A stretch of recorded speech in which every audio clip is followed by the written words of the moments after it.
এই কথাটা বলার পর আসলেই সত্যি আমরা হতাশাগ্রস্ত। মানে এতটা পরিমাণ খারাপ লাগতেছিল যে স্বাধীনতা চাইছে। স্যার স্বাধীনতা তো পাই নাই। স্বাধীনতা চাইছি ঠিক আছে। কিন্তু স্বাধীনতা পাইছি বলে তো মনে হয় না। স্বাধীনতা পাইলে আমরা একটা বছর আমার হাসব্যান্ড আছে জেলের মধ্যে, আমার ২ টা বাচ্চা আছে, আমার সংসার আছে, আমার শ্বশুর-শাশুড়ি আছে। কেমনে চলে? আমার ইনকামের পথ একজন। তাহলে আজকে ১ বছর আমার ইনকামের পথ বন্ধ হয়ে গেছে। আমার একটা বাচ্চার পড়ালেখা বন্ধ হয়ে গেছে। সবকিছু বন্ধ হয়ে গেছে। আমার একটা বাচ্চা ইংলিশ মিডিয়াম ক্লাস 3 তে পড়তো। তাহলে আজকে আমার ছেলেটাকে আমি স্কুল থেকে নামায় ফেলছি। তাহলে স্যার আমি স্বাধীনতাটা কোথায় পাইলাম? উনার এই কথাটা বলার পরে আমরা চলে আসছি। আর উনার সাথে আর কথা হয় নাই। চলে গেছে। উনি বলছে আমার দ্বারা হবে না। আমি হ্যাঁ, যদি প্রধান উপদেষ্টার সাথে আমার সাথে সাক্ষাৎ হয় আমি উনাকে জানাবো। এতটুকু বলে উনি চলে গেছেন। আর কিছু বলে নাই। ২৩শে সেপ্টেম্বর আমরা বাংলাদেশ সচিবালয়ে গেছিলাম। আ উপদেষ্টা আসিফ মাহমুদ সজীব ভুঁইয়ার সাথে দেখা করার জন্য। আ উনার সাথে তখন বিকাল হচ্ছে আপনার ২টা ৪০। উনাকে পাই নাই, উনার পিএসকেও পাই নাই। উনার একজন ঊর্ধ্বতর ব্যক্তিগত কর্মকর্তাকে পাইছিলাম মাহফুজ আলম ভুঁইয়াকে। উনাকে পাওয়ার পরে উনি বলতেছে যে উনাকে যখন আমি আর একজন লাস্ট ৭৫ জনের মধ্যে একজন ছিল সগীর তালুকদার নামে। উনি সহ আমরা ২ জনে গেছিলাম।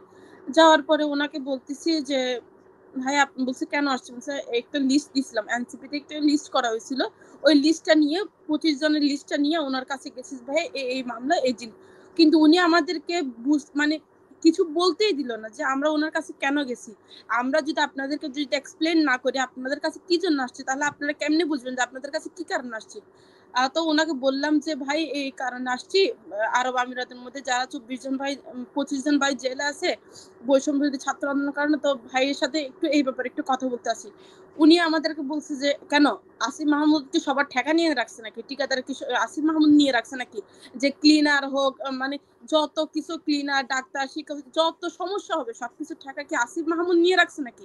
আপনাদের আপনারা আপনাদের জায়গা থেকে নামছেন। আপনারা আপনার হাসব্যান্ডের স্বার্থের জায়গা থেকে নামছে। বিএনপি স্বার্থের জন্য নামছে, জামাতের স্বার্থের জন্য নামছে, রিক্শাওয়ালার স্বার্থের জন্য নামছে। প্রত্যেকটা মানুষ তাদের নিজস্ব স্বার্থের জন্য নামছে।" আমি বলছি, "ভাই এটা কি ধরনের কথা বললেন? ওনারা তো আওয়ামী লীগ, বিএনপির আজকে যুগ ধরে এটা সমস্যা চলতেছে সেটা সবাই জানে। আপনারা সবাই জানেন।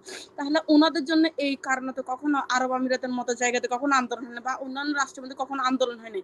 তাহলে আজকে ছাত্রদের পক্ষে ডাক দিয়ে উনারা মূলত আন্দোলনে নামছিলেন। আন্দোলনে নামার মূল কারণটা ছিল যে ছাত্র আমার হ্যাঁ, ভাইদেরকে এটা তো আপনার ব্যাখ্যা করার কারণ নাই। কারণ ওনারা তো জানেই। আর ওনারা কেন বসছে? ওনারা তো এই আন্দোলনের কারণেই বসছে।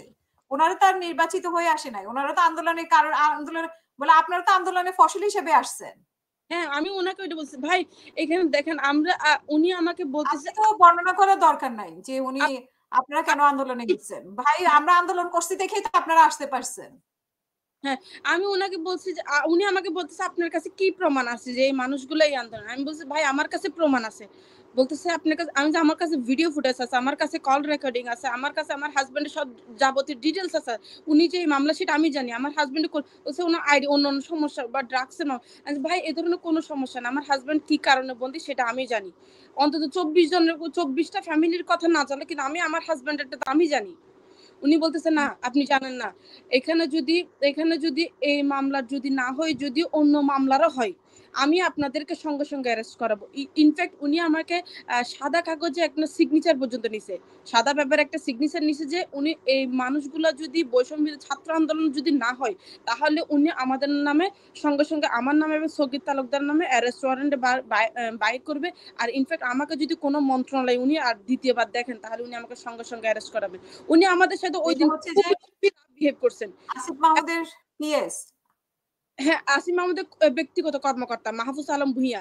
উনি আমাদের সাথে এত পরিমাণ খারাপ আচরণ করছে, আমি উনার কাছ থেকে এটা এক্সপেক্ট করিনি। হয়তো আমি যদি জানতাম যে উনি আমাদের সাথে এ ধরনের খারাপ আচরণ করবে, আমি কিন্তু কল রেকর্ডিং চালু করেই উনার অফিসে ঢুকতাম। বাট আমি উনার কাছ থেকে আমরা ২ জন মানুষ উনার কাছ থেকে এতটুকু এক্সপেক্ট করি নাই।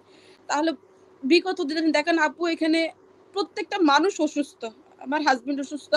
আপনারা জানেন তার মধ্যে ২৫ জনের মধ্যে একজন আব্দুল হামিদ ভাই অসুস্থ হয়ে মারা গেলেন। তাহলে উনার সাথে আমার হাসব্যান্ডও ছিল। আজকে আব্দুল হামিদ ভাই না হয়ে আমার হাসব্যান্ডও হইতে পারত। বা অন্যটা আরো একজন হইতে পারত। ২৫ টা মানুষের অবস্থা খুবই ভয়াবহ। ইনফেক্ট আমার হাসব্যান্ড এখন প্রচুর পরিমাণে অসুস্থ। উনি গত সোমবারে যখন কল দিছে বলতেছে তোমরা আরো কয়েকটা লাশ নেওয়ার জন্য রেডি থাকো।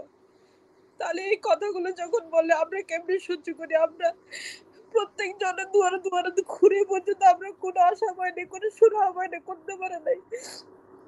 প্রত্যেকজন আমাদেরকে অবহেলা অবজ্ঞা ছাড়া আর কিছুই দেয় নাই। তাহলে আপনারা তো করতে পারবেন। বারবার মন্ত্রণালয় সব জায়গায় গেছি, কোনো জায়গা থেকে পাইনি।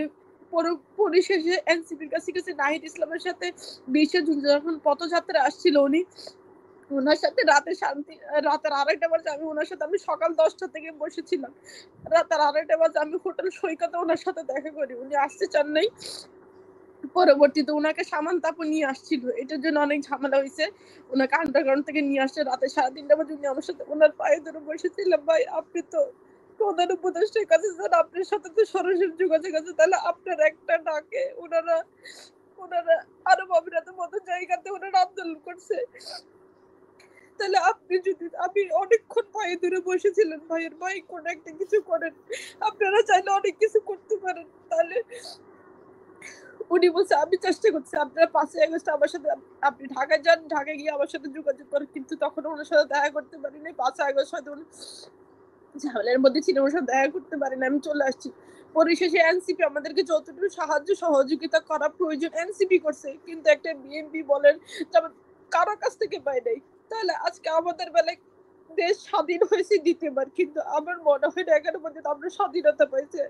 যাদের জন্য আজকে যে ভাইগুলোর জন্য যাদের জন্য আপনারা আজকে গদিতে বসে আছেন, আপনারা পাওয়ার পাইছেন, পাওয়ার অফ অ্যাটর্নি পাইছেন আপনারা, তাদের কথা কি আপনারা ভুলে গেছেন?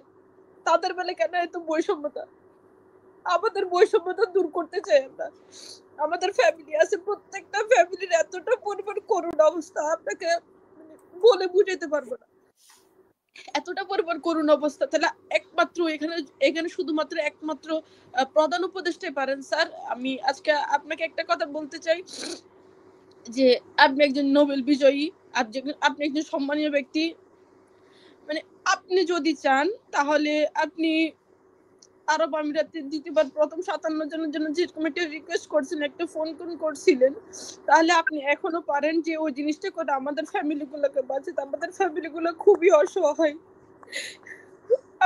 আপনি যদি পারেন, শুধুমাত্র একমাত্র আপনিই পারবেন, আর কেউ না, শুধুমাত্র একমাত্র আপনিই পারবেন। আপনার কথাটাই গ্রহণযোগ্য হবে এখানে।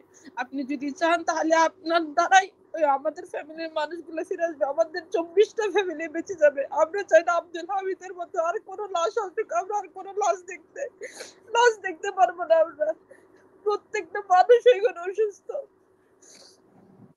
আজকে ওনাদের মানে এক এক টাইমে যখন কল দেয় প্রচুর পরিমাণে কান্নাকাটি করে যে আমাদের জন্য কি করছো, তোমরা কি করতেছো, সরকারকে আমাদের জন্য কিছুই করতেছে না। আমরা তো আজকে দেশের জন্য করলাম, আমরা তো কোনো দলের জন্য করি নাই, দেশের জন্য, ছাত্রদের জন্য, আমাদের ভাই বোনদের জন্য করলাম। তাহলে আজকে ওরা আমাদের জন্য কি করতেছে? ওরা কি আমাদের জন্য কিছুই করতেছে না? কিছু যদি করতে পারতো তাহলে আব্দুল হামিদের লাশ আসতো না দেশে। আর প্রত্যেকটা মানুষ যেগুলো অসুস্থ হয়ে আছে ওরা বলতেছে যে প্রতিবার মন্দিরে যে তোমরা আর কয়েকটা লাশের জন্য তোমরা প্রস্তুত থাকো।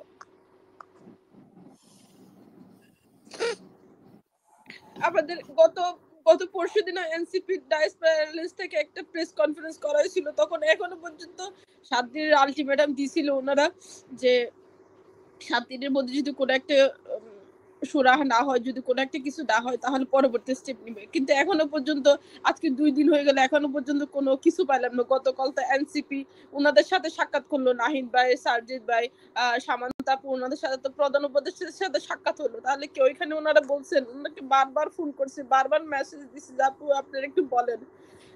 তাহলে কেন এই জিনিসটা আমাদের সাথে এখনো পর্যন্ত করতেছে? একটা বছর আমার হাজবেন্ড একটা বছর পর্যন্ত এখনো জেলে জেলে। জি, আমি লাশ দেখার মতো তো শক্তি আমার কাছে নাই। আসলে আপু আমরা